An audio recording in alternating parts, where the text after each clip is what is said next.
टेस्टचं difficulty session पूर्ण करायचं आपल्याला.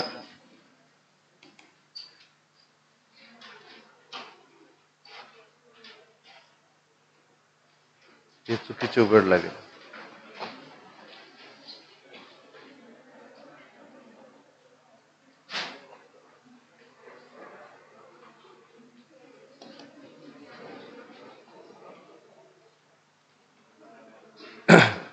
ओके, तर 20 पर्यंत आपण डिस्कस केले होते क्वेश्चन. यस, 18. Question number 18. ठीक आहे, पहा, लक्ष द्या इकडे. क्वेश्चन नंबर 18 कडे पूर्ण लक्ष इकडे बोर्डवर असतं पाहिजे. आपसात बोलू नका बिलकुल. पहा काय म्हटलेलं आहे क्वेश्चन नंबर 18. इकडे लक्ष पूर्ण 100% लक्ष पाहिजे. पहा, 2 particles of masses m1 and m2 are separated by distance d. Imagine करा, 2 particles आहेत, त्यांच्यामधलं अंतर d आहे. Then moment of inertia of the system about an axis passing through center of mass and perpendicular to the line joining them. आणि त्यांना जोडणाऱ्या line वर centre of मास आहे आणि त्या लाईनला परपेंडिक्युलर ऍक्सिस ऑफ रोटेशन आहे. तुम्हाला काढायचा मोमेंट ऑफ इनर्शिया. पहा, आता जर का तुम्हाला मी ज्यावेळेस ही गोष्ट शिकवली होती त्यावेळेचा जर तुम्हाला पॉईंट आठवत असेल तर याचं एकदम इझी सोल्युशन आहे. ठीक आहे, पण तुम्ही ना मध्ये मध्ये बोलत राहता. पहा, मी सांगून राहिलो तरी तुम्ही बोलून राहिले. असा एक शब्द जर मिस झाला तर मग काही पल्ले नाही पडत तुमच्या. कोट्याला एक वेळा रिपीट नाहीत करत, विचारा त्या पार्थला. एकदाही नाही, एकदा सांगतात, तुमचं तुम्ही पाहत बसा. इथं 2-4 वेळा रिपीट करून तुमच्या डोक्यात नाही येत तरी तुमचं लक्ष इकडे तिकडेच असते. पहा कसे बेंड हो बोलतात एकमेकांसोबत. पहा काय म्हटलं की 2 पार्टिकल सिस्टीम आहे, त्यांना जोडणाऱ्या लाईनवर सेंटर ऑफ मास आहे आणि त्या लाईनला ऍक्सिस ऑफ रोटेशन परपेंडिक्युलर आहे. तुम्हाला मोमेंट ऑफ इनर्शिया विचारला. एकदम सिंपल आहे. फक्त इथे कॉन्सेप्ट पहा काय वापरायचं आहे. थेरी वेगळी पण आपल्याला तीनही वापरायची. पहा बोर्डवर लक्ष द्या. इकडे पहा, तर पहिलं मास आहे m1, दुसरं मास आहे m2. कुठलं तरी एक मास जास्त एक कमी असेल. जे मास जास्त, लक्ष द्या इकडे, इकडे माझ्या डोळ्यात डोळे पाहिजेत बरोबर.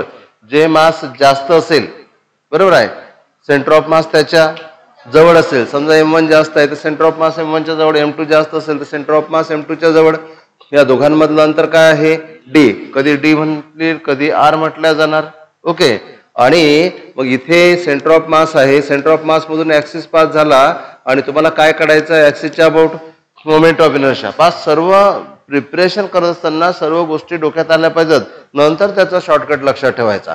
जर तुम्हाला आता बघा पार्टिकल सिस्टीम आहे तर पहिल्या पार्टिकलचं ऍक्सिस पासूनचं अंतर असेल r1, दुसऱ्या पार्टिकलचं ऍक्सिस पासूनचं अंतर असेल r2. आणि म्हणून जर तुम्हाला अबाउट दिस ऍक्सिसचं मोमेंट ऑफ इनर्शिया काढायचं असेल तर बेसिक फॉर्म्युला काय असणार? m1 r1² plus m2 r2².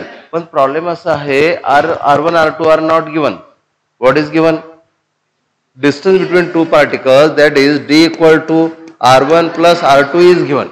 Okay, ना तर r1 दिला आहे ना तर r2 दिलेला आहे. आणि दुसरा एक कॉन्सेप्ट असा आहे, about centre of mass m1 r1 is equal to m2 r2 numerically. हे एक दिलेलं आहे, बरोबर आहे. पण आपण काय केलं होतं माहितीये का? आपण वापरला होता कॉन्सेप्ट ऑफ रिड्युस्ड मास. काय? रिड्युस्ड मासचा कॉन्सेप्ट वापरला होता. हा फक्त 2 पार्टिकल सिस्टीम साठी वापरता येते. खाली डोकं नको खाली डोकं. काय? 2 पार्टिकल सिस्टीम साठी concept of reduced mass. Concept of reduced mass काय बघा, पहिलं मास m1, दुसरं मास m2. रिड्युस्ड मासचा फॉर्म्युला असतो 1/μ. रिड्युस्ड मास जनरली μ ने दाखवतात. Is equal to 1/m1 plus 1/m2. Reciprocal of reduced mass is equal to sum of reciprocal of 2 masses. बरोबर आहे, हा कॉन्सेप्ट आहे. आणि म्हणून म्यू बरोबर काय लिहिता येणार, किंवा 1/μ पहिल्यांदा तयार करा. 1/μ बरोबर काय लिहिता येणार तुम्हाला? m1, बरोबर आहे, m1 plus m2 upon m1 into m2. पण जर रिड्युस मास लागत असेल तर याचा करा reciprocal. So m1 into m2 upon m1 plus m2, m1 plus m2. हे झालं reduce mass. Reduce mass directly लक्षात ठेवा. Reduce mass is nothing but product upon सम.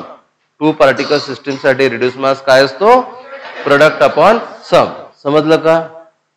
आणि असं करायचं. मग काय करायचं? I equal to moment of इनर्शियाचा बेसिक फॉर्म्युला काय असतो? Mass into distance square. मग मास घ्यायचं रिड्युस मास आणि जेवढं टोटल डिस्टन्स आहे त्याच्या स्क्वेअरने मल्टिप्लाय करायचं. Very simple. अरे I = mr² तुम्ही 10 वेळा म्हणताच ना. सुरुवातच आपली मोमेंट ऑफ इनर्शियाची I = mr² होते. यमला काय घ्यायचं? Reduce mass. एक पार्टिकल असेल तर मास, पण 2 पार्टिकल असतील, 3 पार्टिकल असतील तर एम काय असणार? रिड्यूस मास 2 पार्टिकलसाठी, आणि डी काय असणार? त्यांच्यामधलं अंतर. म्हणून सरळ सरळ फॉर्म्युला तयार झाला moment of inertia m × r² ना. मग एमच्या जागी रिड्यूस मास आणि आरच्या जागी त्या 2 मासमध्ये जेवढं अंतर असेल त्याचा स्क्वेअर. तर about this axis moment of inertia मिळेल. समजलं का? So mu × d². आता म्यू लिहून टाका. म्यू आहे किती? म्यू रिड्यूस मास काय असते? प्रोडक्ट अपॉन सम. मग प्रोडक्ट काय असणार? m1 × m2 अपॉन सम m1 + m2 इंटू काय करणार? d². झालं. समजलं का? आता यावरून जर सोडवायचं असेल ना तर तुम्हाला काय करावं लागेल? समजा तुम्हाला या जे बेसिक आहे यावरून जर सोडवायचं असेल, रिड्यूस मास वापरायचं नसेल, तुम्हाला काय करावं लागेल? हा झाला बेसिक फॉर्म्युला. तुम्हाला r1 + r2 बरोबर काय दिलेलं आहे? d. परत काय दिलेलं आहे? m1 r1 = m2 r2. तुम्हाला काय करावं लागेल माहिती आहे का? यावरून तुम्ही r1 किंवा r2 काढा. तो r1 किंवा r2 इथे ठेवा. बरोबर आहे. आणि म्हणून तुम्हाला एकतर तुम्हाला r1 मिळेल इन टर्म्स ऑफ d किंवा तुम्हाला r2 मिळेल इन टर्म्स ऑफ d. नंतर ते तुम्ही या फॉर्म्युल्यामध्ये ठेवा आणि तुम्हाला शेवटी हाच फॉर्म्युला मिळेल. त्यापेक्षा आपण सरळ सरळ काय वापरायचा? कॉन्सेप्ट ऑफ रिड्यूस मास वापरता येईल. कुठे वापरता येईल? जेव्हा 2 पार्टिकल असतील, त्यांच्यामधलं अंतर दिलेलं असेल आणि त्यांचा जो सेंटर ऑफ मास आहे त्यामधून पास झालेला असेल ऍक्सिस, आणि त्या ऍक्सिसच्या अबाउट जर तुम्हाला त्या सिस्टीमचा मोमेंट ऑफ इनर्शिया काढायचा असेल तर कॉन्सेप्ट ऑफ रिड्यूस मास वापरावा लागेल. पण लक्षात ठेवा, मी बार सांगतो तुम्हाला की ज्यावेळेस क्वेश्चन एक्झाम मध्ये विचारला जरा तो असाचा असा क्वेश्चन नसेल. बरोबर आहे. एक कॉन्सेप्ट शिकल्यानंतर त्याला बदलून वापरता आलं पाहिजे तुम्हाला. त्यासाठी ना पूर्ण लक्ष पाहिजे. पहा तुम्हाला काय विचारतील? तुम्हाला विचारतील calculate the moment of inertia of HCl molecule about bond line pass. बरोबर आहे. Sorry, about an axis perpendicular to the bond line and passing to centre of mass. काय बोललो मी? HCl मॉलिक्यूलचा काय? HCl मॉलिक्यूलचा मोमेंट ऑफ इनर्शिया काढा about an axis passing through centre of mass and perpendicular to the bond line. मग पहिला molecule काय झाला? H. दुसरा मॉलिक्यूल काय झाला? Cl. आणि सेंटर ऑफ मास कुठे असेल? हेवी मॉलिक्यूलच्या जवळ. ही काय झाली? Bond line. बॉन्ड लेंथ दिलेली असेल, बॉन्ड लेंथ असेल काहीतरी 1.01 अँगस्ट्रॉम किंवा 1. व्हॉट इट मे बी, जे असेल ते. बरोबर आहे. आणि तुम्हाला म्हणतील इथे ऍक्सिस दिलेला आहे आणि आय काढा. काय करणार? अगेन पहिल्या पार्टिकलचा मास काय घ्या? m1. दुसऱ्या पार्टिकलचा मास काय घ्या? m2. बॉन्ड लाईनची लेंथ म्हणजे काय झालं? d. काय करणार? Reduce mass into distance square. Reduce mass काय असतो? m1 × m2 upon m1 + m2 into काय करणार? d². d तर तुम्हाला दिला असेल. बरोबर. 1.01 अँगस्ट्रॉम किंवा जेवढा काही असेल तेवढा. राहिला प्रश्न मासेसचा. तर हायड्रोजनचं मास किती घ्यायचं? 1. आणि क्लोरीनचं मास किती घ्यायचं? 35.5. मग m1 तुम्हाला मिळाला, m2 तुम्हाला मिळाला. तुम्हाला काय काढता येणार? Moment of inertia of HCl molecule about an axis passing through centre of मास. समजलं का? आणखी कोणत्या मॉलिक्यूलसाठी असं करता येईल? किंवा समजा असं विचार करा त्याच्या अगोदर. समजा दोन्ही मासेस सारखे असतील. तुम्हाला समजा असं म्हटलं असेल की Cl2 मॉलिक्यूलसाठी करायचं आहे किंवा तुम्हाला H2 मॉलिक्यूलसाठी करायचं आहे किंवा तुम्हाला O2 मॉलिक्यूलसाठी करायचं आहे. बरोबर आहे. तर हे जर दोन्ही मॉलिक्यूल सारखे असतील तर इथे एकदम सिंपल आहे. बरोबर आहे. दोन्ही मॉलिक्यूल जर सारखे आहे तर डिस्टन्स किती होणार? r/2 आणि r/2. बरोबर आहे. पण जर तुम्हाला सेंटर ऑफ, समजत आहे की मी काय बोलत आहे? दोन्ही मॉलिक्यूल काय असतील?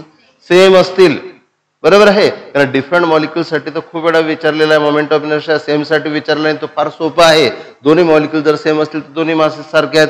बॉन्ड लेंथ जेवढी असेल r त्याच्या अर्धा होणार. म्हणून तुम्हाला दोन्ही पार्टिकलचा मोमेंट ऑफ इनर्शिया काढायचा आहे 2 × m × r². So 2 × m × r किती आहे? d/2. त्याचा स्क्वेअर. इथे काय होणार? 4. इथे काय होणार? 2. म्हणजे काय करणार तुम्ही? md²/2. हाही फॉर्म्युला वापरला तरी तेच मिळेल. दोन्ही मासेस सेम आहेत ना. दोन्ही मासेस सेम आहेत. इथे काय होणार? m². इथे ट्वाइस m. स्क्वेअर आणि m कॅन्सल. बरोबर आहे. सो md²/2 काय मिळेल? md²/2. कोणत्या मॉलिक्यूलसाठी वापरता येणार? Cl molecule, Cl2 मॉलिक्यूलसाठी, H2 मॉलिक्यूलसाठी, O2 मॉलिक्यूलसाठी. बरोबर. आपण मला म्हणायचं आहे डिफरंट मॉलिक्यूल लाईक HCl. आणखी कुठलं एक्झाम्पल? 1 मिनिट. त्याच्या अगोदर मला सांगा फॉर्म्युला समजला? काय फॉर्म्युला आहे? मास इंटू डिस्टन्स स्क्वेअर. फक्त मास कोणतं? मास इंटू डिस्टन्स स्क्वेअर, पण मास कोणतं? रिड्युस्ड मास. रिड्युस्ड मास काढतात कसं? Product upon sum. समजलं का? Very simple. असं एकदम सिंपल घ्यायला, mass into distance square, mass into distance square, mass कोणतं? Reduced mass. मला सांगा आणखी कोणत्या मॉलिक्यूल साठी विचारल्या जाऊ शकते? यस, कोणता?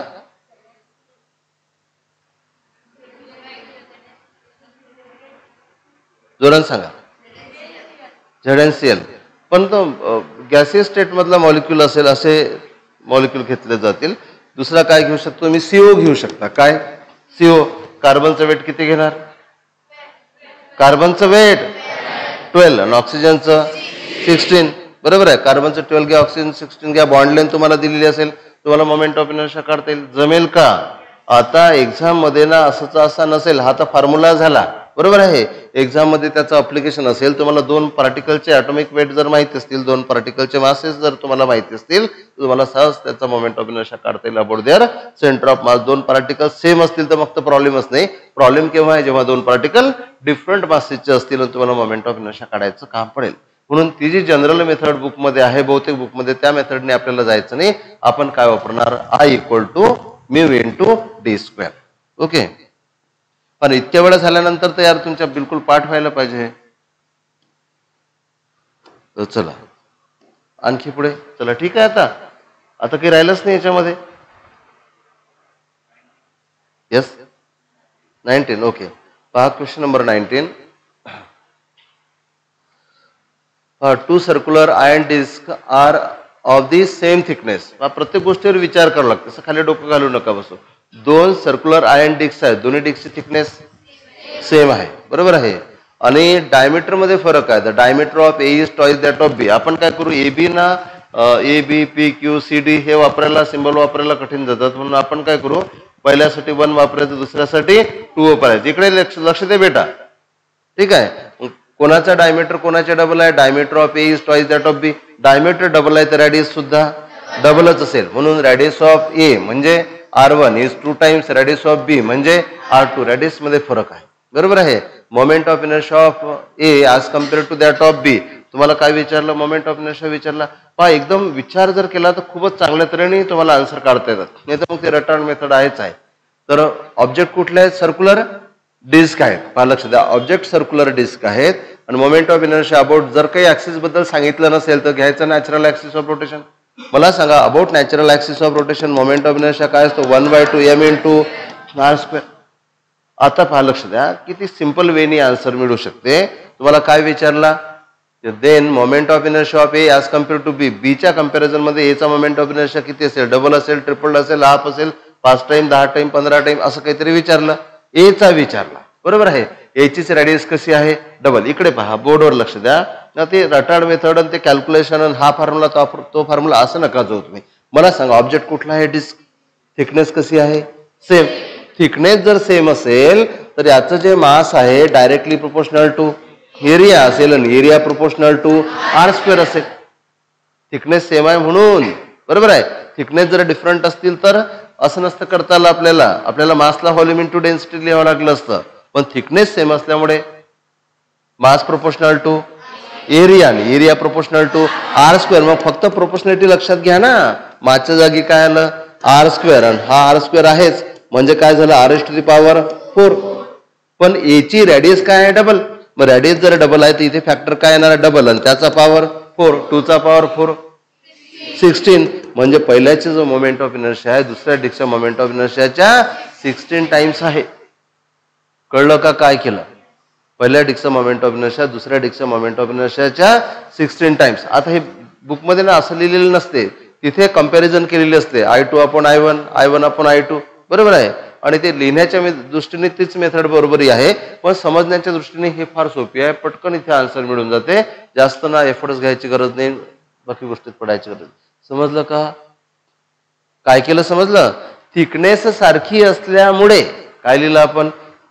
मास of the disc proportional to area. Greater the area greater the mass आणि area proportional to R². Because डिस्कचा एरिया काय? सर्कल. सर्कलचा एरिया काय असतो? Pi R². So it is proportional to R². नाही तर काही ना ते समजत नसेल का प्रोपोर्शनल टू R² लिहिलं. बरोबर. सर्कल आहे ना, सर्कलचा एरिया पाय स्क्वेअर, पाय तर कॉन्स्टंट आहे. समजलं का? आता समजा याच प्रॉब्लेम मध्ये असं म्हटलं असतं की पहिली जी डिस्क आहे त्याची थिकनेस ही डबल आहे, रेडियस ही डबल आहे. आता काय केलं असतं? थिकनेस ही डबल, रेडियस ही डबल. मग अशा वेळेस काय केलं असतं पहा. आपण ना ज्या वेळेस तुम्हाला कंपॅरिझन असते ना, कोणाचा मोमेंट ऑफ इनर्शिया कोणाच्या किती पट किंवा त्यांचा मोमेंट ऑफ इनर्शिया कम्पेअर करा, अशा वेळेस ना आपण फक्त कॉन्स्टंट जे सोडून द्यायचे, कॉन्स्टंट सोडून द्यायचे आणि मेन फॉर्म्युल्यावर आपण वर्क करायचं जे व्हेरिएबल आहेत. मग डिस्कचा मोमेंट ऑफ इनर्शिया काय आहे? 1/2 m × r². मी काय समजून सांगत आहे? समजा थिकनेस ही डबल, रेडियस ही डबल असं प्रॉब्लेम असतं, किंवा थिकनेस हाफ आणि रेडियस डबल, किंवा थिकनेस डबल आणि रेडियस हाफ, असं काहीतरी. थिकनेस केली ट्रिपल, रेडियस केली 4 टाइम्स, असं काहीतरी प्रॉब्लेम असेल. काय बदलून राहिलं? थिकनेस ही बदलून राहिली, रेडियस ही बदलून राहिली. अशा वेळेस हेच प्रॉब्लेम कसं सोडवता येईल पहा. लक्ष द्या. मासला काय लिहायचं आता? Volume into density. आता ही व्हॉल्यूम पाठ केलेलं व्हॉल्यूम नाही पाहिजे. तुम्हाला खूप वेळा सांगितलं मी की व्हॉल्यूम जर काढायचं असेल तर ज्या बॉडी सिमेट्रिकल आहे त्याच्या बेस एरियाला थिकनेसनी मल्टिप्लाय करायचं. म्हणून इथे हे जे आहे 1/2 कॉन्स्टंट आहे तो सोडून दिला असता तरी चालला असता. सध्या प्रोपोर्शनॅलिटी लिहिताना मासला काय लिहू आपण? Volume into density. व्हॉल्यूम असेल पाय r² into T into density into r². आता तर असं असू शकते की डेन्सिटी बदलतील. पहिलं वेगळं मटेरियल आहे, दुसरं वेगळं आहे. पहिलं जे आहे अल्युमिनियम आहे, दुसरं कॉपर आहे, तर डेन्सिटी मधलाही रेशो येणार. इथे कॉन्स्टंट जे आहेत ते सोडून द्या, तर कॉन्स्टंट प्रॉब्लेम टू प्रॉब्लेम बदलतील. बरोबर आहे. आता जे मी बोलत आहे त्यामध्ये मी काय म्हटलं की जी पहिली डिस्क आहे त्याची थिकनेस ही डबल आहे, रेडियस ही डबल आहे, आणि तुम्हाला विचारलं त्याचं मोमेंट ऑफ इनर्शिया मला सांगा 1/2 पाय कॉन्स्टंट आहे. बरोबर आहे. रो पण कॉन्स्टंट आहे. दोन्ही डिस्क एकाच मटेरियलच्या बनलेल्या आहे. वेगवेगळ्या मटेरियलच्या असत्या तर रोजही रोल आला असता. बरोबर आहे. मग इथे काय येणार? I proportional to t into r⁴. आता काय झालं? थिकनेस डबल झाली आणि r ही डबल झाला, पॉवर 4 हे झाले 16. 16 इंटू 2 काय होणार? 32. पहिल्या डिस्कचा मोमेंट ऑफ इनर्शिया दुसऱ्या डिस्कचा मोमेंट ऑफ इनर्शियाच्या 32 टाइम्स करता येणार. डेन्सिटी बदलली असती तर, किंवा डेन्सिटी रेडियस थिकनेस बदलली असती, तुम्हाला असं पण करता आलं असतं. इकडे बघा, तुम्ही काय केलं असतं? I2/I1 किंवा I1/I2, T1/T2. बरोबर. I2/I1, T2/T1, R2/R1, √2/R1 values ठेवल्या असत्या, तुम्हाला आन्सर काढता आला असता. ठीक आहे. तर अशा तऱ्हेने प्रॉब्लेम बदलता आले पाहिजेत आपल्याला. तर चला, जे आहे ते तुम्हाला सांगितले. इथे राहू दिलं, तुम्ही याच्यासोबत जोडाल आणि चुकीचं काहीतरी होऊन जाईल. ठीक आहे. आणि मला काय वाटतं माहिती आहे का, तुम्ही ना इथे जनरल लॉजिक वापरा ना. तुमचं मास होतं ना, आणि काय म्हटलं होतं की रेडियस काय डबल, थिकनेस सेम. तुम्ही काय करायला पाहिजे होतं? मासला व्हॉल्यूम इंटू डेन्सिटी करून टाकायचं होतं. व्हॉल्यूम मध्ये बरोबर r² आला असता, मोमेंट ऑफ इनर्शिया मधला r² r⁴ आला असता, पण आन्सर करता आला असता. कोणाकोणाला करता आलं होतं हे? हातवर करा. अल्टिमेटली काय, लॉजिक डेव्हलप होणंच सगळ्यात महत्वाचा रोल आहे. येस 20. ओके. पहा क्वेश्चन नंबर 20. लक्ष द्या. पहा काय म्हटलं? 3 particles each of mass m are kept at 3 vertices of an equilateral triangle of side A. काय म्हटलं? क्वेश्चन खूप केअरफुली वाचायला लागते. काय? 3 particles each of mass m are kept at 3 vertices of equilateral triangle of side A. डोळ्यासमोर diagram आली पाहिजे. हा इक्विलॅटरल ट्रायंगल आहे. या ट्रायंगलची साईड A आहे. याच्या 3 व्हर्टेक्सला, 3 व्हर्टासेसला 3 masses, identical masses, same masses ठेवलेले आहेत. किती आहेत? m. बरोबर आहे. Moment of inertia of the system about an axis passing through centroid and perpendicular to the plane. Axis centroid मधून पास झालेला आहे, प्लेनला परपेंडिक्युलर आहे. तुम्हाला काढायचं मोमेंट ऑफ इनर्शिया. पास सुरुवात कशी व्हायला पाहिजे? इकडे बघा, इथे ऍक्सिस आहे ना, सेंट्रॉइड मधून पास झालेला, आणि या इकडे लक्ष, बोर्डवर लक्ष, या प्लेनला कसं आहे? परपेंडिक्युलर. मग एका पार्टिकलचा मोमेंट ऑफ इनर्शिया काढताना हे जर अंतर माहित असेल m × r, तर एका पार्टिकलचा mr². पण r तुम्ही जर लक्षात घेतलं तर r तिन्ही पार्टिकलचा कसा आहे? सेम आहे. मग 3 पार्टिकलचा moment of inertia 3 × m × r². Challenge राहिलं फक्त r काढणे, है ना. इकडे पहा, चॅलेंज काय राहिलं? फक्त r काढणे. r काढायचा, पण r काढायचा इन टर्म्स ऑफ n इथे लिहून टाकायचा. आता r कसा काढायचा बघा, मी डायग्राम मध्ये सांगतो. r कसा काढायचा? हा इक्विलॅटरल ट्रायंगल आहे. पूर्ण अँगल किती झाला? 60 डिग्री. अर्धा अँगल किती झाला 30 डिग्री आणि आर पासून इथे परपेंडिक्युलर टाकला इथे हे अंतर झालं किती एवढं अंतर किती होणार a/2 बरोबर आहे आर पासून इथे परपेंडिक्युलर टाकला म्हणजे a/2 किंवा काय लिहू आपण आरचा इथे परपेंडिक्युलर टाकला त्याला काय लिहिणार r into cos theta theta किती आहे 30 डिग्री बरोबर किती होणार a/2 समजून राहिलं का तुम्हाला इथून इकडे टाकला काही जण काय करतात इकडून इकडे टाकतात इथून इकडे परपेंडिक्युलर नाही टाकता येऊन राहिला यार नाही तर काय कराल तुम्ही बघा इथून इथे टाकला परपेंडिक्युलर हा काही जण इथून इकडे टाकतात हे a/2 आणि याला r बरोबर लिहितात a/2 इंटू कॉस थिटा ते रॉंग करून राहिले तुम्ही इथून इकडे परपेंडिक्युलर टाकला आपण r पासून a/2 वर किंवा a वर परपेंडिक्युलर आपण टाकला म्हणून ही साइड किती झाली a/2 हा किती आहे r हा अँगल किती आहे थिटा मग याचा इकडे परपेंडिक्युलर काय होणार r इंटू कॉस थिटा आणि ते अंतर आहे किती a/2 सो r इंटू समजत आहे का r into cos theta equal to a/2 cos theta किती असतो कॉस 30 √3/2 सो r इथे काय करणार √3/2 इक्वल टू काय करणार a/2 2 काय झाला कॅन्सल सो r बरोबर काय लिहिता येणार a/√3 मला वाटतं हेच तर समजून सांगितलं होतं माझं काहीतरी मिस्टेक झाली तू लक्षात आणून दिलं होतं मग r ला काय लिहिता येणार a/√3 इथे करा मग 3m r चा स्क्वेअर याचा स्क्वेअर केला तर काय होणार a²/3 3 होणार cancel moment of inertia ms². So moment of inertia of the system about an axis passing through centroid and perpendicular to plane of the triangle is ma². कोणाकोणाला करता आलं आता बघा हे प्रॉब्लेम आपल्या डिस्कशन मधला आहे डीपीपी मधला आहे डीपीपी मध्ये नसेल कदाचित पण मी बोर्डवर सांगितलं होतं हेच प्रॉब्लेम सांगितलं होतं समजते आता काय करतील माहिती का इकडे पहा आता लक्ष द्या तुम्हाला सेम प्रॉब्लेम विचारतील इकडे लक्ष द्या लक्ष बोर्डवर लक्षच तर सगळ्यात मोठी गोष्ट आहे सेम प्रॉब्लेम तुम्हाला विचारतील पण तुम्हाला म्हणतील की axis is passing through one of the corner and perpendicular to the plane moment of inertia काढा ऍक्सिस कुठल्या तरी एका कॉर्नर मधून पास झालेला आहे perpendicular to the plane moment of inertia कोण सांगेल पटकन किती ट्वाइस ma². बघा इथून समजा ऍक्सिस पास झालेला आहे बरोबर आहे मग ज्या पॉइंट मधून ऍक्सिस पास झाला त्याचा तर मोमेंट ऑफ इनर्शिया 0 होऊन गेला मग हे याचा अंतर किती आहे मास किती आहे याचा ma² आणि याचा सुद्धा ma² ट्वाइस ma² बरोबर आहे म्हणजे सेंट्रॉइड मधून पास केला तर ma² बरोबर आहे आणि एका कॉर्नर मधून पास केला तर ट्वाइस ma². कुठून पास केला तर थ्राइस ma² होईल कुठून ऍक्सिस पास केला तर moment of inertia thrice ma² होईल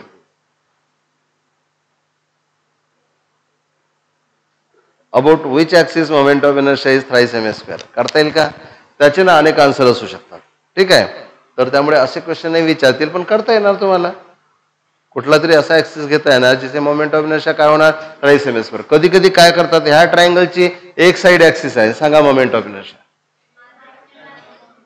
हा mr² एक साइड ऍक्सिस आहे याचा मोमेंट ऑफ इनर्शिया काढायचा आहे तुम्हाला बघा इकडे पहा मोमेंट ऑफ इनर्शिया काढायचा आहे तिन्ही साइड कशा आहेत सेम आहेत मग तुम्हाला हे अंतर घ्यावं लागेल ना परपेंडिक्युलर डिस्टन्स बरोबर आहे हे होणार किती इकडे पहा इथे अशी डायग्राम काढू आपण हा इक्विलॅटरल ट्रायंगल आहे इक्विलॅटरल ना बरोबर बरोबर दिसला पाहिजे हा आणि एक साइड काय आहे एक साइड काय झाली ऍक्सिस एक साइड ऍक्सिस झाल्यामुळे या दोन पार्टिकलचे मोमेंट ऑफ इनर्शिया 0 झालेत काहींना अजूनही हे समजत नाही याचे मोमेंट ऑफ इनर्शिया 0 का झाले मोमेंट ऑफ इनर्शियाचा बेसिक फॉर्म्युला असतो m इंटू r². या हा ऍक्सिस या पार्टिकलचा ऍक्सिस पासूनचं अंतर 0 त्याचा मोमेंट ऑफ इनर्शिया 0 त्याचाही मोमेंट ऑफ इनर्शिया 0 जे ऍक्सिसवरच असतात त्यांचं अंतर r0 असते r0 असल्यामुळे त्यांचा मोमेंट ऑफ इनर्शिया 0 असतो. पहा ज्यांना कमी समजते किंवा ज्यांचा स्कोअर येत नाही किंवा ज्यांना असं वाटतंय की आम्हाला घरी जमत नाही तर त्यांनी काय करा वर्गात ज्यावेळेस शिकवतो ना तुम्ही पूर्ण लक्ष फोकस करण्याचा प्रयत्न करा तुम्ही ज्यावेळेस मी सांगतो तुमचं लक्ष इकडे तिकडे नाही गेलं पाहिजे सबकाळ जरा फोकस करण्याचा प्रयत्न करा इथे ऍक्सिस आहेत आहे ना त्यामुळे या दोघांचा मोमेंट ऑफ इनर्शिया 0 झाला. आता बघा हा जर तुम्हाला काढायचं असेल तर मास आणि हे अंतर नाही काढावं लागणार का अगेन कोण सांगेल हे अंतर कसं करा हे अंतर किती आहे ए हा अँगल किती आहे 60 डिग्री इथून इकडे परपेंडिक्युलर टाकला बरोबर आहे इथून इकडे तर काय होणार इथे जर हे केलं हे होणार a इंटू कॉस 60 तर वरचा होणार a इंटू साइन 60 समजते का हा ए आहे, ए कॉस 60, किंवा मग तुम्ही काय करा, साईन थिटा वापरा. साईन थिटा वापरा. या ट्रायंगल मध्ये लिहा तुम्ही sine theta, sine 60. Sine 60 opposite upon hypotenuse. Opposite कोण आहे आर, आणि हायपोटेनियस कोण आहे ए. आपल्याला गरज कोणाची आहे आर ची. सो आर बरोबर काय होणार ए इंटू साईन 60. बरोबर आहे. साईन 60 किती √3/2. सो ए इंटू काय लिहिणार √3/2. आणि परत काढायचा moment of inertia. Moment of inertia काय असणार एम इंटू आर स्क्वेअर. बरोबर आहे. एम इंटू आर किती आहे हा, त्याचा स्क्वेअर काय लिहिता येणार A square into 3/4. So 3/4 M A square. So 3/4 M A square. समजते का. कसंही प्रॉब्लेम, हे तर एकदम सिंपल प्रॉब्लेम आहे यार. इथे मोमेंट ऑफ इनर्शिया काढताना गरज काय आहे मास आणि डिस्टन्स. ते ऑब्झर्व करा बरोबर आणि काढा. जमेल. पहा मी तुम्हाला एक गोष्ट सांगतो. मी इतकं ऑब्झर्व केलं की सुरुवातीला तुमचा स्कोअर, समजा तुम्हाला ही गोष्ट वाटते की काही जणांना स्वतःहून जमत नसेल इतक्या लवकर, पण अजून भरपूर वेळी आहे. तुमचे ना 50 पैकी 30 क्वेश्चनही तुमच्या बरोबर असतील ना, तुमची कंडिशन खराब नाही आहे, खूप चांगली कंडिशन आहे तुमची. बरोबर आहे. आणि हे फक्त जे वेळेवर चुका होऊन राहिल्या, सिली मिस्टेक होऊन राहिल्या, त्या फक्त इम्प्रूव्ह करत न्यावं लागते. चला पुढे.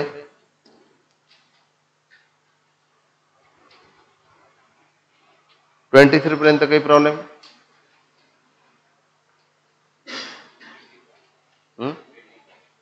25.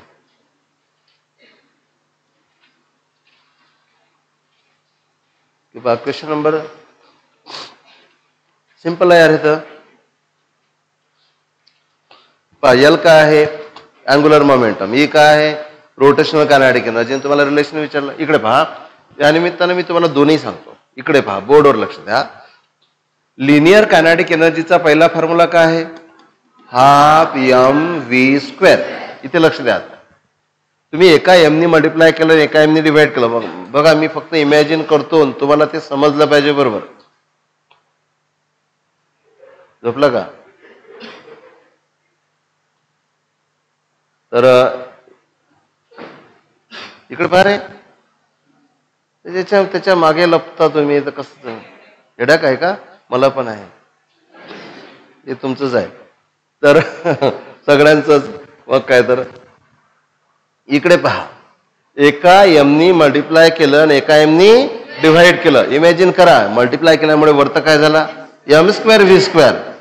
पण एम व्ही म्हणजे पी, पी मोमेंटम आणि त्याचा स्क्वेअर, म्हणून ई बरोबर काय झाला p square by twice m. बरोबर आहे. असाच फॉर्म्युला रोटेशनल कायनेटिक एनर्जीचा काढताना लिनियर मोमेंटमच्या जागी अँग्युलर मोमेंटम 2 टाइम्स मासच्या जागी आहे. बस हाच तो फॉर्म्युला आहे. याच्यावरून एल बरोबर लिहिलं असणार. बरोबर आहे. तर आणि इन टर्म्स ऑफ ओमेगा हा एक फॉर्म्युला झाला. तर यावरून एल बरोबर काय लिहिता येणार अंडररूट मध्ये ट्वाइस ई इंटू आय. हा एक फॉर्म्युला झाला. पण एल बरोबर ट्वाइस ई इंटू आय याच्यामध्ये नाही आहे. ओके. दुसरं ऑप्शन करता येईल आपल्याला. समजलं का तुम्हाला. हे असं पण लिहिता येते. दुसरं एलचा बेसिक फॉर्म्युला काय असतो L equal to I omega. पण आपल्याला कायनेटिक एनर्जी पाहिजे. कायनेटिक एनर्जी पाहिजे तर कायनेटिक रोटेशनल कायनेटिक एनर्जीचा फॉर्म्युला काय असतो हाफ आय ओमेगा स्क्वेअर. बरोबर आहे. इथे ना एक याला ऍडजस्ट करायचं आहे. तर ई बरोबर काय करता येणार एक ओमेगा इकडे टाका. हाफ आय ओमेगाला काय लिहिता येणार एल इंटू काय लिहिता येणार ओमेगा लिहिता येणार ना. हा असं जर लिहिलं तुम्हाला काय लिहायचं एल बरोबर. एल बरोबर काय लिहिता येणार ट्वाइस ई अपॉन ओमेगा आहे का. So L equal to twice E upon omega. सरळ सरळचा एकदम खेळवलेला आहे. तर हे एबीसीडी आहे, एकदम काही खास नाही आहे ते क्वेश्चन. समजलं का. रोटेशनल कायनेटिक एनर्जीला किती प्रकारे लिहिता येते पहा. इकडे पहा, रोटेशनल कायनेटिक एनर्जी पहिला formula half I omega square. आता पहा लक्ष द्या जरा. दुसरा फॉर्म्युला काय लिहिता येते इक्वल टू एक ओमेगा इकडे ऍडजस्ट केला आणि आय सोबत ओमेगा अटॅच केला, याला काय लिहिता येते एल ओमेगा. तिसरा फॉर्म्युला काय लिहिता येते आताच एका आयनी मल्टिप्लाय करा आणि डिव्हाइड करा म्हणजे काय मिळतील तुम्हाला एल स्क्वेअर अपॉन ट्वाइस आहे. 3 फॉर्म्युले लिहिता येतात. लिनियर कायनेटिक एनर्जीचे असेच 3 लिहिता येतात. समजते. मग यावरून एक तो ओमेगा विचारतील किंवा यावरून ओमेगा विचारतील किंवा यावरून तुम्हाला एल वगैरे विचारतील. समजलं हो की नाही.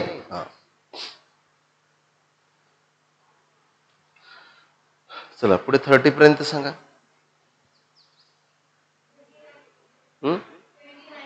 29.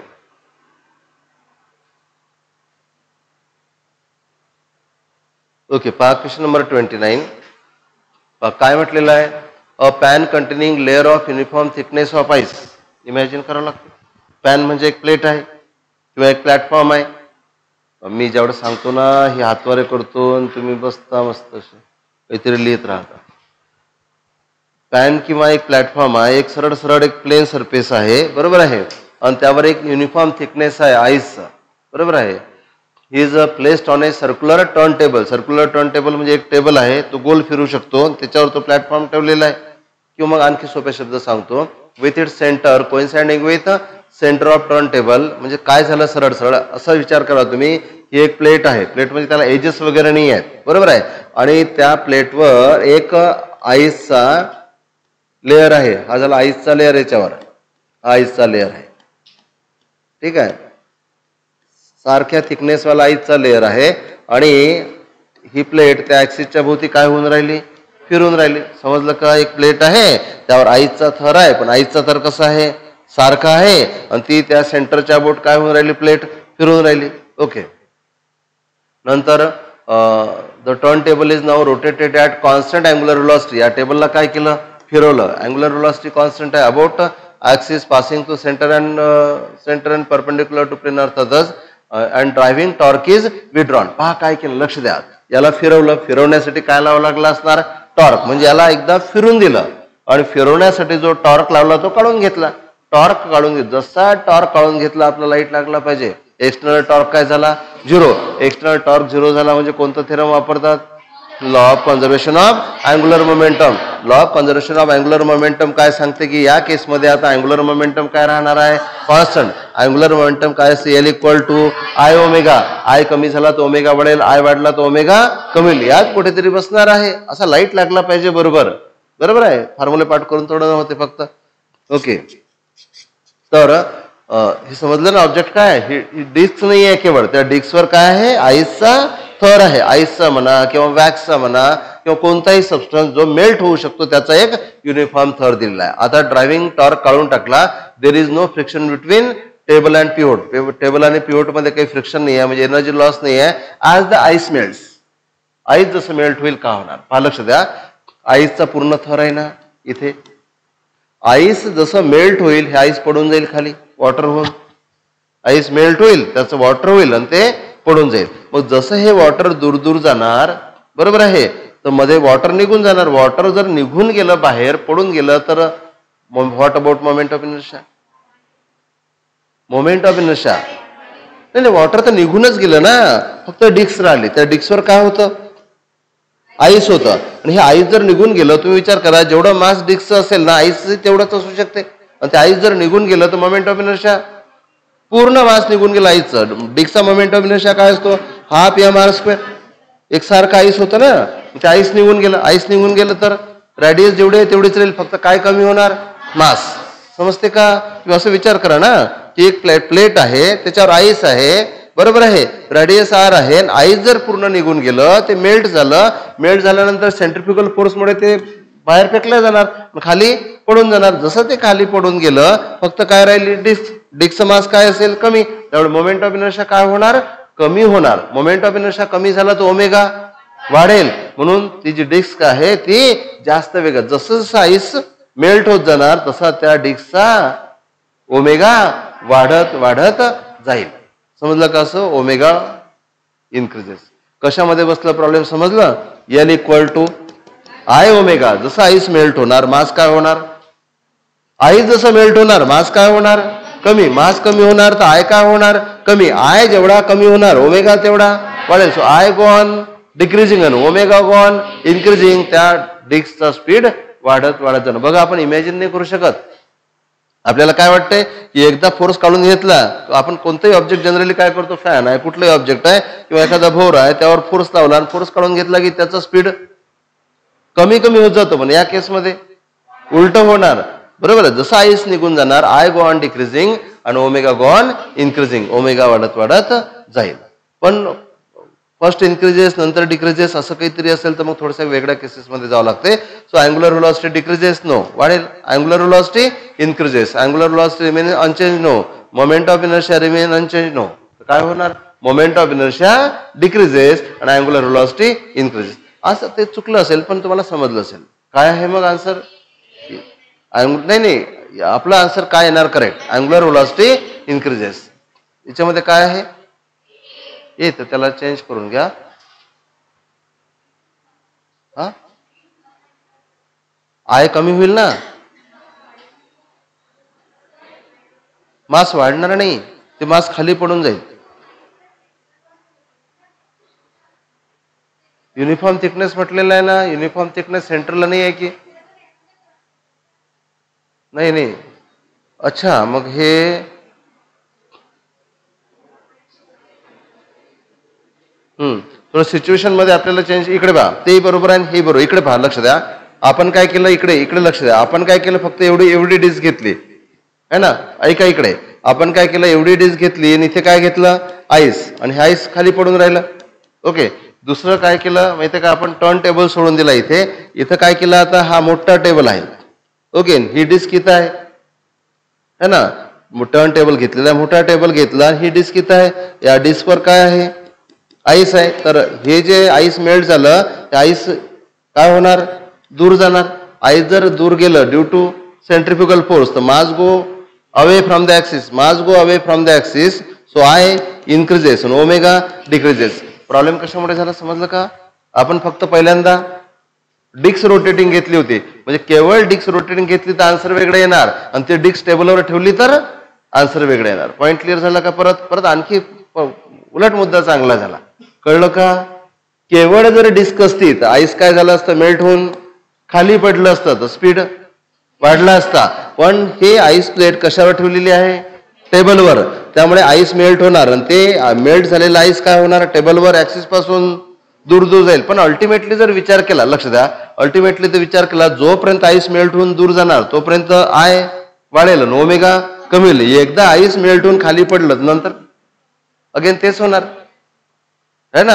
मग आईस खाली पडून गेलं मेल्ट होऊन, खाली तर पडणार ना. आईस खाली पडून गेलं मेल्ट होऊन, तर आईस जर खाली पडून गेलं तर आय काय होणार? कमी होणार. आय कमी झाला तर ओमेगा परत वाढेल. म्हणजे परत हे थोडेसे ग्लिचेस या गोष्टी आहेत. पॉइंट आपला फोकस समजला का तुम्हाला? कुठे आहे? कुठे फोकस आहे?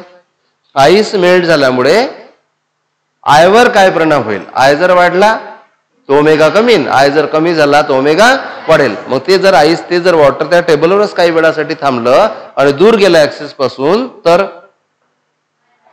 आय वाढेल, तो ओमेगा कमी होईल. पण जर ते का वॉटर खाली पडून गेलं तर आय कमी होईल आणि ओमेगा वाढेल. बरोबर आहे. पुन्हा सिच्युएशन क्लिअर पाहिजे. आता हे असेच प्रॉब्लेम असतात बहुतेक केसमध्ये. तर इथं काय म्हटलेलं? Pan containing layer of uniform thickness of ice is placed on circular turn table. Okay. आता मला सांगा इकडे इथे किती प्रॉब्लेम आहे पहा. टर्न टेबल मोठा घेतला म्हणून ठीक आहे. आता मी म्हणेल की टर्न टेबल ठीक आहे एवढाच आहे, आणि ते प्लेट त्याच्यापेक्षा मोठी आहे. मग समजा मी असं केलं की ठीक आहे, टर्न टेबल छोटा आहे, हा टेबल आहे, त्या टेबलवर ठेवलेली प्लेट मोठी आहे, मग तर आईस तर पडून जाणार ना मेल्ट होऊन. हो की नाही? अरे समजून राहिलं की नाही माझं बोलणं? की टेबल ती प्लेट आहे ना, हे हा टर्न टेबल एवढाच आहे, आणि त्याच्यावर जी प्लेट ठेवली ती मोठी प्लेट ठेवली, मग प्लेट मधला आईस प्लॅटफॉर्म मधला खाली पडेल. आईस म्हणजे मेल्ट झाल्यानंतर खाली पडेल. आईस जर खाली पडून गेलं, वॉटर जर निघून गेलं तर आय कमी होणार. आय कमी झाला तर ओमेगा वाढेल. हे पण आहे. आता ते ज्यांनी तयार केलं असेल प्रॉब्लेम, त्याने काय इमॅजिन केलं त्याच्यावर डिपेंड करते. पण आपला उद्देश आहे त्या प्रॉब्लेमला खूप चांगल्या तऱ्हेने डिस्कस करणे. येणारा प्रॉब्लेम कसंही असलं तरी आपल्याला करता आलं पाहिजे. इथे तुम्ही गुगल वगैरे करून पाहिलं असेल तर काय आन्सर हे आहे? आता पहा, ए आन्सर पॉसिबल आहे आणि बी आन्सर पॉसिबल, आणि काही डाऊटही नाही आहे ना. एक काम हो की नाही? मग आता काय करायचं? ए कधी येणार? जेव्हा टेबल मोठा असेल आणि आईस त्याच्या सेंटरला असेल. आणि बी कधी येणार? जेव्हा तो टेबल लहान आहे, तो प्लेट मोठी आहे आणि ते पडून जाणार, त्यावेळेस बी पण येणार. बरोबर आहे हो की नाही? तर एक काम करा मग, तर बरोबर आहे. तर टेबल जो आहे तो लार्ज असेल, बरोबर आहे, आणि आईस जे आहे ते सेंटरला असेल त्यावेळेस हे आन्सर येणार. आणि टेबल जो आहे तो कसा असेल, व्हेरी स्मॉल असेल आणि आईस जे आहे ते मेल्ट होऊन, बरोबर आहे, तर मेल्ट डाऊन म्हणू आपण, मेल्ट होऊन खाली पडून जाणार, तर त्यावेळेस आन्सर बी. दोन्ही आन्सर हो, बरोबर आहे की नाही. म्हणून त्याच्यात नाही पडायचं. काही जणांचं डोकं कसं चालतं, नाही याच्यात हे दिलं आहे, इतकं सांगू नये, ते म्हणतील गुगलवर तर ए आहे, बी कसं सांगितलं. अरे आपण आपल्या लॉजिक मध्ये बसवा त्याला, ए येऊ की बी येऊ की नाही येऊ कुठलंही.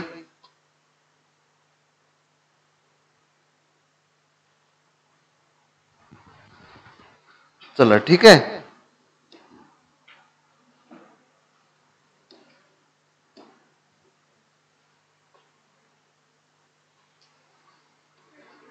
Yes, 30, 31. Okay, question number 31. A disk and ring of same kinetic energy. एक डिस्क आहे, दुसरी रिंग आहे. कायनेटिक एनर्जी कोणाचं स्पीड जास्त असेल सांगा बरं.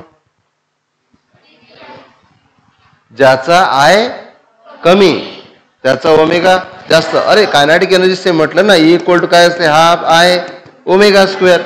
ई जर सेम आहे ना, ई सेम आहे याचा अर्थ ज्याचा आय कमी आहे त्याचा ओमेगा जास्त आहे. सरळ सरळ, हो की नाही.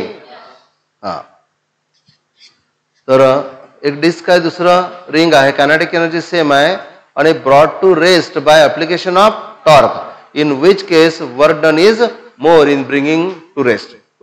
पहिले तर इथे लॉजिक वापरा. कोणतेही ऑब्जेक्ट जर फिरत असेल, लक्ष द्या इकडे, कोणतेही ऑब्जेक्ट जर फिरत असेल, ते रिंग असो की डिस्क असो की आणखी कुठला ऑब्जेक्ट असो, त्याला जर तुम्हाला स्टॉप करायचा असेल तर त्याची जेवढी, समजा हे ऑब्जेक्ट फिरत आहे, याची कायनेटिक एनर्जी किती आहे, 100 जूल. मग याला जर तुम्हाला स्टॉप करायचा आहे, ब्रेक लावावा लागेल. सायकलचाही ब्रेक असाच असतो ना, तो कुठला तरी रबर असतो, तो त्या याला रिंगला टच होतो आणि त्यामुळे ब्रेक लागतो. त्यामुळे इथे होणारं वर्क या कायनेटिक एनर्जीला 0 करायचं आहे ना, त्यामुळे कायनेटिक एनर्जी डिक्रीज करण्यासाठी जेवढी कायनेटिक एनर्जी असेल वर्कही तेवढंच करावं लागेल. म्हणून इथे वर्क डन इक्वल टू काय असेल, चेंज इन कायनेटिक एनर्जी. जर दोन्ही ऑब्जेक्टची कायनेटिक एनर्जी सेम आहे तर दोन्ही ऑब्जेक्टला थांबवण्यासाठी वर्कही सेम असेल.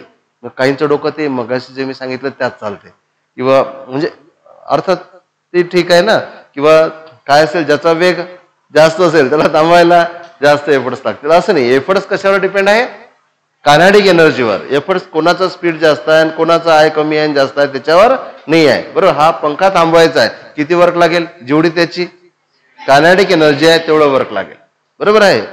हा पेन आहे, वर फेकला, थांबवायचा आहे, किती वर्क लागेल, जेवढी जेवढी टोटल एनर्जी असते ना, किंवा जेवढी एनर्जी चेंज करतो आपण तेवढं वर्क लागत असेल. That may B change in potential energy, that may B change in kinetic energy. Object खाली पडलेला आहे, वर उचलायचा, किती वर्क लागेल, जेवढी पोटेन्शियल एनर्जी चेंज होणार. समजलं का. So work done equal to change in energy, that may be kinetic energy, that may be potential energy, that may be sum of two energies. Basic logic समजलं काय आहे. Work equal to force into displacement तर नाहीच नाही. काही जण तर ते वापरून राहिले, work equal to force into displacement, बसतच नाही त्याच्यावर. ओके, समजलं असेल तुम्हाला, ठीक आहे ना. हा, काय 30 काय, a flywheel of mass m kg, radius r is revolving with speed eta rpm. What is kinetic energy. बघा मी सांगत नाही तुम्हाला, kinetic energy formula half I omega square. मावशी लक्ष द्या, kinetic energy formula half I omega square. बरोबर आहे. आणि फ्लायव्हीलला डिस्क कन्सिडर करतात, फ्लायव्हीलला डिस्क कन्सिडर करतात. डिस्कचा I half M R square, नाही समजणारच नाही तोंडी. इकडे बघा, half I omega square. Half आयला काय लिहिणार, डिस्कचा I half M into R square. ओमेगाला काय लिहितात, 2 पाय टन, त्याचा स्क्वेअर. म्हणजे काय लिहिता ना, इथे 1/4 m r स्क्वेअर, इथे 4 पाय स्क्वेअर इटा स्क्वेअर. 4 4 झाला आन्सर. कोणाकोणाच बरोबर आहे, हातवर करा बरं. Very simple. कॅल्क्युलेशन करायचं काम पडलं तर कधी कधी पाय स्क्वेअरला G 9.81 असं तुम्ही लिहू शकता, सॉरी 10. चला 35 पर्यंत सांगा.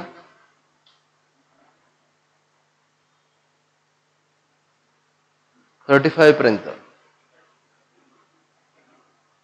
32 ओके पहा question number 32 body moves with constant velocity parallel to X axis its angular momentum with respect to origin पहा मी मला वाटतं याच्या अगोदरही मी तुम्हाला सांगितलं होतं ओके लक्ष द्या काय म्हटलेलं आहे आणि याच्यामध्ये बदल करूनही विचारलं जाते हे प्रॉब्लेम आणि अँग्युलर मोमेंटमचे प्रॉब्लेम बरेचदा सुचत नाहीत काय केलेले आहेत पहा इकडे लक्ष द्या हा झाला एक्स ऍक्सिस हा झाला वाय ऍक्सिस बॉडी कशी आहे body moves with constant velocity parallel to X axis इकडे बघा body moves with constant velocity parallel to X axis अशी बॉडी मूव्ह होत आहे वेलोसिटी कॉन्स्टंट आहे म्हणजे वेलोसिटीची डायरेक्शनही बदलणार नाही लिनियर मोमेंटम काय असते मास इंटू वेलोसिटी तुम्हाला काय विचारलं angular momentum with respect to origin लक्ष द्या अँग्युलर मोमेंटमचा फॉर्म्युला असतो बेसिक फॉर्म्युला लिनियर मोमेंटमला त्या ओरिजिन पासून जे परपेंडिक्युलर डिस्टन्स आहे त्यांनी मल्टिप्लाय करायचं कशाला लिनियर मोमेंटम ला बरोबर आहे परपेंडिक्युलर डिस्टन्स ते परपेंडिक्युलर डिस्टन्स कुठून घ्यायचं माहिती आहे या लिनियर मोमेंटमची अशी लाईन तयार करायची ही झाली लाईन ऑफ ऍक्शन म्हणू शकता तुम्ही फोर्सच्या बाबतीत लाईन ऑफ ऍक्शन हा वर्ड असतो ही झाली लाईन ऑफ लिनियर मोमेंटम आणि ओरिजिन पासूनचं परपेंडिक्युलर डिस्टन्स हे बरोबर मला सांगा जर हा पार्टिकल समोर चालला तर हे अंतर बदलेल का नाही मग लिनियर मोमेंटम काय असणार mass into velocity perpendicular distance जेवढा आहे तेवढा आहे ना तर एम बदलणार ना तर व्ही बदलणार ना तर आर बदलणार त्यामुळे अँग्युलर मोमेंटम रिमेन कॉन्स्टंट बरोबर आहे अँग्युलर मोमेंटम कॉन्स्टंट राहील so angular momentum remain constant बरोबर आहे आता पहा लक्ष द्या पार्टिकल कसा धावत आहे पॅरलल टू एक्स ऍक्सिस समजा पार्टिकल एक्स ऍक्सिसला पॅरलल नसेल तर कोण सांगेल अँग्युलर मोमेंटम का राहील समजा हा पार्टिकल असा धावून राहिला it is not parallel to the X axis हा पार्टिकल असा आहे असा चालला पार्टिकल हे लिनियर मोमेंटम आहे P equal to M P सांगा अँग्युलर मोमेंटम कॉन्स्टंट राहील की नाही राहणार की राहील परत तुम्हाला काय करावं लागेल परपेंडिक्युलर डिस्टन्स काढावं लागेल हे लाईन काढा ओरिजिन पासून हे परपेंडिक्युलर डिस्टन्स हा किती दूर जात राहिला बरोबर तरी परपेंडिक्युलर डिस्टन्स लाईनचं जेवढं आहे तेवढंच राहणार again angular momentum remain constant about origin समजलं का कारण की ओरिजिन पासून कोणत्या गोष्टीवर लक्ष द्यायचं तुम्ही परपेंडिक्युलर डिस्टन्सवर मग ते लिनियर मोमेंटमची जी लाईन असेल ती पूर्ण काढून टाकायची ओरिजिन पासून परपेंडिक्युलर डिस्टन्स काढायचा पार्टिकल कुठे चालला डझंट मॅटर बरोबर आहे so about origin angular momentum remain constant whether it is moving parallel to X axis or not parallel to the X axis बरोबर आहे आणि असं जात असेल तर समजा पार्टिकल असं जात असेल अबाउट ओरिजिन परपेंडिक्युलर डिस्टन्स काहीतरी असेल बरोबर आहे पण झिरो केव्हा येणार when it is moving along Y axis zero येणार when it is moving along X axis त्यावेळेस झिरो येणार जर असं म्हटलं असतं की particle is moving along X axis इथे काय म्हटलं पॅरलल टू एक्स ऍक्सिस जर हा एक्स ऍक्सिस वरूनच धावला असतं अंतर काय झालं असतं झिरो त्यावेळेस अँग्युलर मोमेंटम काय झाली असती झिरो ई झिरो पण असेल बरोबर आहे तिथे लिहून टाका की अँग्युलर मोमेंटम झिरो केव्हा असेल ई झिरो केव्हा असेल Wien particle is moving along X axis along जर असेल तर झिरो आणि पॅरलल टू एक्स ऍक्सिस असेल तर रिमेन कॉन्स्टंट समजते हो की नाही हे डाऊट आहे का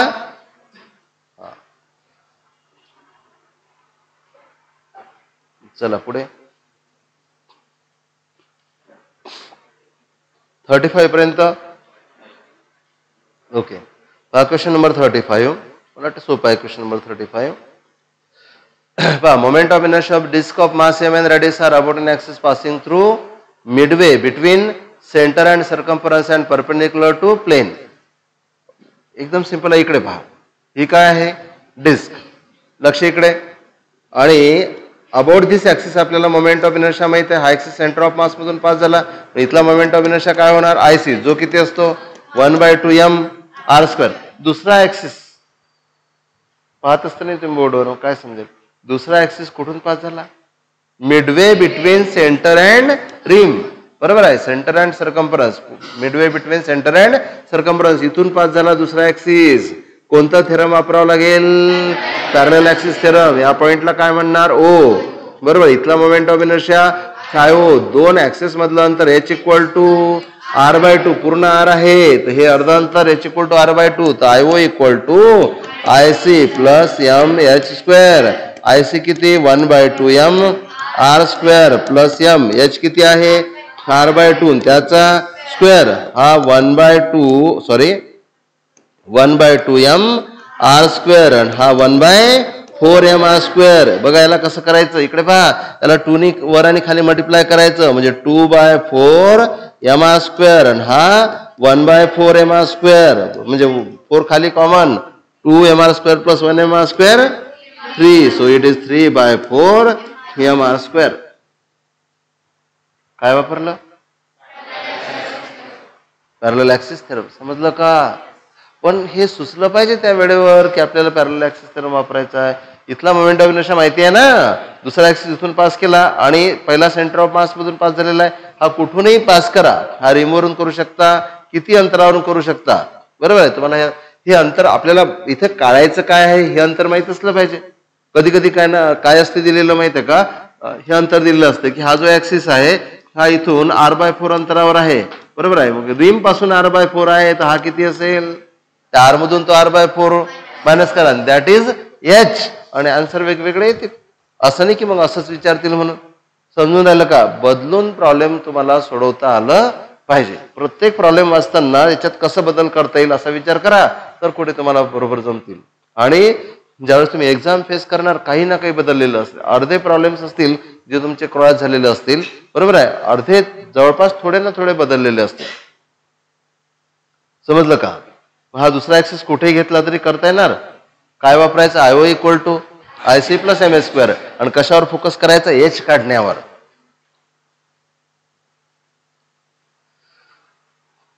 चला पुढे 36. ओके, पहा क्वेश्चन नंबर 36.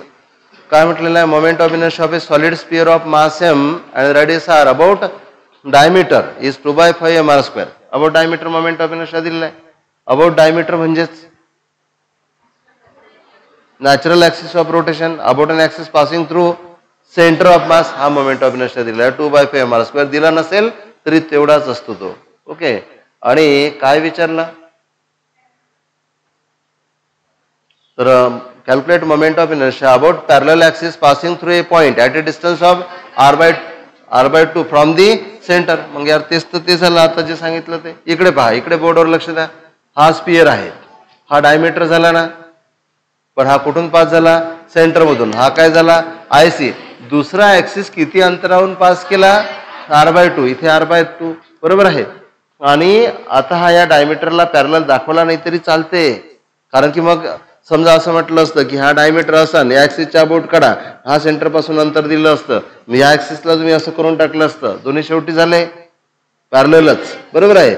मग काय करणार, IO equal to IC plus mh². IC किती आहे, 2/5 mr² प्लस h किती आहे, h किती आहे r/2 त्याचा स्क्वेअर, mr²/4. काय कॉमन काढा, mr². इथे काय राहिलं, 2/5 प्लस 1/4. इथे mr². किती होणार, 4, 8 प्लस 5, 8 प्लस 5 13, 13/20, 13/20 mr² आहे का? हा, 13/20 कोणाकोणाला करता आलं होतं, बरं हे करता आलं. याचा तुम्ही पॅरलल ऍक्सिस थेरम वापरून राहिले, बरोबर, एकदम सिंपल आहे. सांगा पुढे. यस 40. क्वेश्चन नंबर 40 तयार किती वेळा घेतला असेल मी, पण थोडासा चेंज करून आहे बहुतेक. पहा, लक्ष द्या, बोलू नका. पहा question number 40. Moment of inertia of a solid cylinder. लक्ष द्या, moment of inertia of solid cylinder of length L, diameter D, about an axis passing through its center of gravity and perpendicular to its geometrical axis of rotation. बरोबर आहे. Moment of inertia विचारलं तुम्हाला solid सिलेंडरचं. लक्ष द्या इकडे, solid सिलेंडरचंही काढता आलं पाहिजे, हॉलो सिलेंडरचंही काढता आलं पाहिजे. काय केलं होतं ते तुम्हाला सांगतो मी आयडिया. असं ब्लाइंडली लर्न करण्यात काही अर्थ नाही. इकडे बघा, हा आहे सॉलिड सिलेंडर आणि हा झाला ऍक्सिस. या सिलेंडरला रॉडही कन्सिडर करायचं आणि त्या सिलेंडरचा जर एक असा कट केला तर हा कट काय होणार, डिस्क होणार. हाच ऍक्सिस त्या डिस्कला इथे घ्यायचा आणि त्या दोन मोमेंट ऑफ इनर्शियाची करायची सम. आठवते. मग याला जर रॉड कन्सिडर केलं तर रॉडचा मोमेंट ऑफ इनर्शिया काय असतो, m(l²/12) आणि डिस्कचा लक्ष द्या, अबाउट दिस ऍक्सिस डिस्कचा असतो 1/2 mr², आणि अबाउट दिस ऍक्सिस 1/4 mr². इथे जेवढा आहे त्याच्या हाफ. समजते का? हे डिस्क आहे आणि about this axis moment of inertia असतो 1/2 mr², आणि अबाउट दिस ऍक्सिस याच्या करायचा असते हाफ 1/4 mr². आता काही जण म्हणतील हा आडवा कडून राहिले हा उभा कडून राहिले, तो सेमच आहे अलॉंग दी डायमीटर. ओके नाही? हा, म्हणून इथे मोमेंट ऑफ इनर्शिया काय असणार 1/4 mr². त्या दोन मोमेंट ऑफ इनर्शियाची करायची सम. So ml²/12 plus mr²/4. आता फक्त तुम्हाला रेडियस माहित नाही, तुम्हाला दिलेला आहे डायमीटर. बरोबर आहे. तर रेडियस बरोबर काय करणार, डायमीटरच्या हाफ. मग जिथे आर आहे तिथे अबे एवढं सोपं ना, असे पाहून राहिले जसं काही समजून नाही राहिलं. जिथे आर आहे तिथे d/2 कराल. रेडियस म्हणजे डायमीटरच्या हाफ ना की double half. Okay. ml²/12 plus m/4. आरला काय लिहिणार d/2 त्याचा स्क्वेअर म्हणजे d²/4 म्हणजे इथे किती येतील 16. So ml²/12 plus md²/16. m तुम्ही कॉमन काढू शकता. हे m बरोबर कसं काय झालं, m इंटू पाहिजे होतं ते m इंटू. समजलं का तुम्हाला? सो काय कॉमन काढता येईल तुम्हाला, m कॉमन काढता आला तर इथे l²/12 प्लस d²/16. ओके. आहे का कुठं? हा, पाहून घ्या कुठं आहे. तर इथे फक्त एक मिस्टेक आहे, ती करेक्ट करून घ्या. कोणती मिस्टेक आहे? m इंटू पाहिजे होतं, m इक्वल टू झालं ते m इंटू करून घ्या.